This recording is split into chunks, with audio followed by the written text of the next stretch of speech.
Saudara-saudari yang terkasih, sebelum mengenal Kristus, Santo Paulus menjadi pribadi yang cukup keras, mengejar, menangkap, dan bahkan menganiaya para pengikut Kristus, menganiaya orang-orang Kristen. Ia memegang kebenaran ajaran iman, yaitu iman Yahudi, maka ia tertutup pada kebenaran yang dibawa oleh Kristus. Ia begitu bersemangat untuk menganiaya orang-orang Kristen itu. Namun, tanpa mengubah karakter Paulus, Tuhan sendiri ketika mempertobatkan Paulus, ia menjadikan karakter Paulus itu bukan untuk menganiaya lagi, tetapi untuk bersemangat mewartakan keselamatan yang dibawa oleh Putra Allah, yakni Yesus sendiri.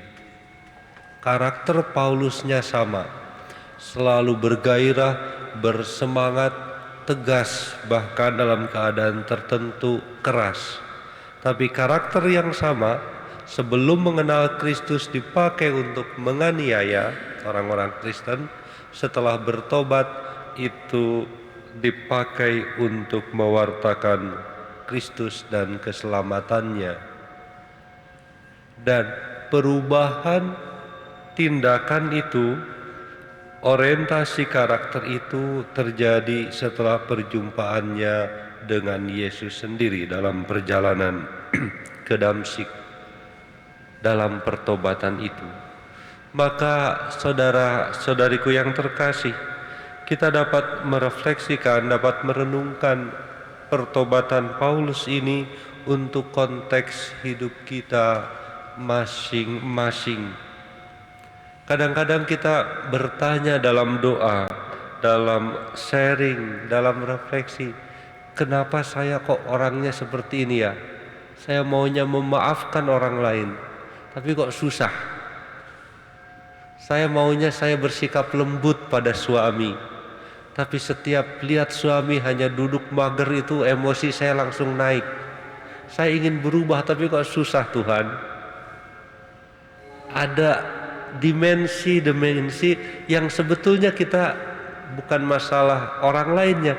Ada apa dengan saya kok sulit sekali untuk menerima keadaan, untuk memahami orang lain. Maka kita kemudian diajak dalam perayaan Ekaristi ini untuk melakukan apa yang dialami Paulus, yaitu pertobatan. Dan pertobatan itu bukan merubah karakter kita, tapi mengorientasikan tindakannya. Karakter kita tidak berubah, tapi dari karakter ini apakah berbuah positif atau justru menghancurkan seperti Paulus sebelum-sebelumnya. Oleh karena itu maka pertobatan itu yang didobrak bukan orang lain, bukan situasi, bukan keadaan, melainkan mendobrak diri kita sendiri. Kadang-kadang bagi sebagian orang berhadapan dengan diri sendiri itu menakutkan, karena ada luka, ada kecewa di masa lalu, ada kegagalan. Maka pertobatan bagi kita adalah menghadapi diri sendiri, merangkul kekecewaan masa lalu kita, menerima keadaan, mengakui kemarahan yang ada. Lalu kita berdamai dengan itu.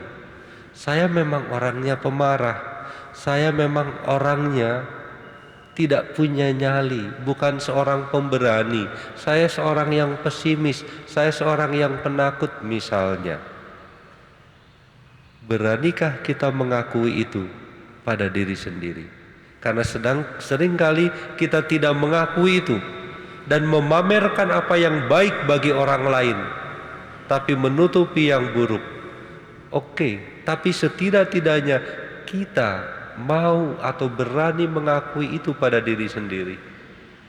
Maka pertobatan itu memasuki diri, dan perintah Tuhan hari ini jelas kepada Paulus, bangkitlah, pergilah ke Damsyik untuk belajar tentang kekristenan kepada Ananias.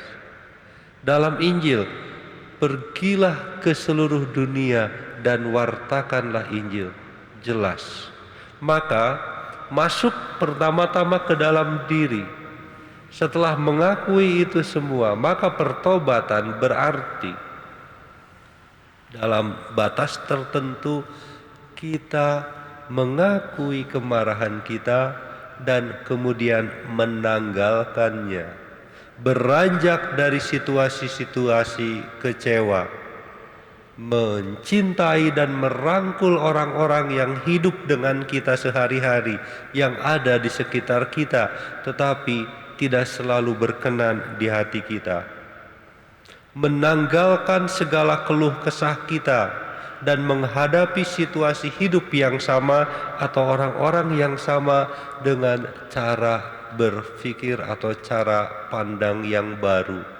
Itu pertobatan, dan itu membutuhkan keberanian untuk masuk ke dalam diri sendiri. Maka jangan-jangan perintah Tuhan hari ini, pergi ke seluruh dunia dan wartakanlah Injil, wartakanlah sukacita, dan baptislah mereka, bagi kita berarti pergi ke dalam diri, mendobrak segala rapuh lemah, segala keterbatasan, dan menemukan sukacita di situ karena ternyata Tuhan selalu beserta saya. Maka perutusan pergi ke seluruh dunia bagi kita menjadi hadapi orang-orang yang sama dan yang selalu sama dengan cara pandang yang baru.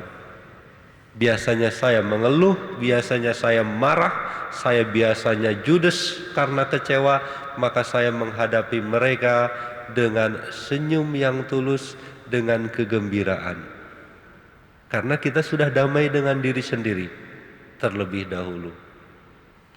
Saya menjalani hidup harian saya, ketika mencari nafkah sulit, lagi usaha selalu ada yang mencegal, selalu gagal, selalu berhadapan dengan pesaing-pesaing dan kalah saing. Menjadi dengan sukacita saya menjalani itu dengan tekun dan setia, tidak gampang menyerah, tidak gampang kalah, tidak mudah mengeluh. Mengapa? Karena saya sudah menghadapi dan damai dengan diri sendiri. Karakter kita tidak berubah, tapi cara kita menghadapi hidup sudah berubah.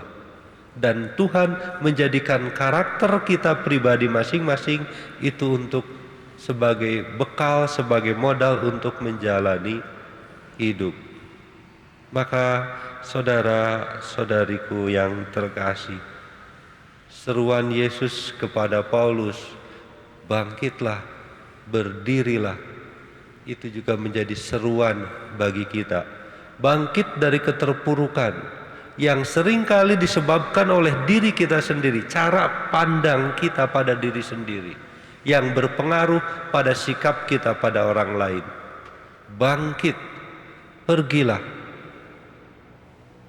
Dan perintah Yesus dalam Injil, pergi ke seluruh dunia. Apapun hidupmu yang terjadi saat ini, kalau kamu sudah bangkit, kamu akan bersuka cita. Seperti Paulus menghadapi banyak kesulitan, di penjara, terancam dibunuh, tapi tetap bersuka cita. Dan sukacita yang kita bawa, itulah Injil yang kita hadirkan di tengah orang lain, di tengah sesama. Baptisan yang kita berikan bukan baptisan berupa air dan segala rumusan dan ritusnya, tetapi kehadiran kita membasuh orang lain juga dari dosa-dosa mereka. bukan karena kita menginjili dalam arti mengkhotbahi, tetapi orang lain dibaptis, dibersihkan dari segala dosa mereka karena melihat cara dan sikap hidup kita. Saya kira itulah penginjilan paling konkret yang bisa kita lakukan dalam hidup sehari-hari, juga di dalam keluarga dan di dalam lingkungan pergaulan, di dalam lingkungan pekerjaan kita. Masuk ke dalam diri, bertobat, mensyukuri segala kekurangan dan kelemahan, kita menjadi bersukacita membawa Kristus, menghadirkan Kristus, sehingga dengan cara itu orang lain pun mengalami sukacita atas kehadiran kita dan mengalami pertobatan dari dalam. Tuhan memberkati.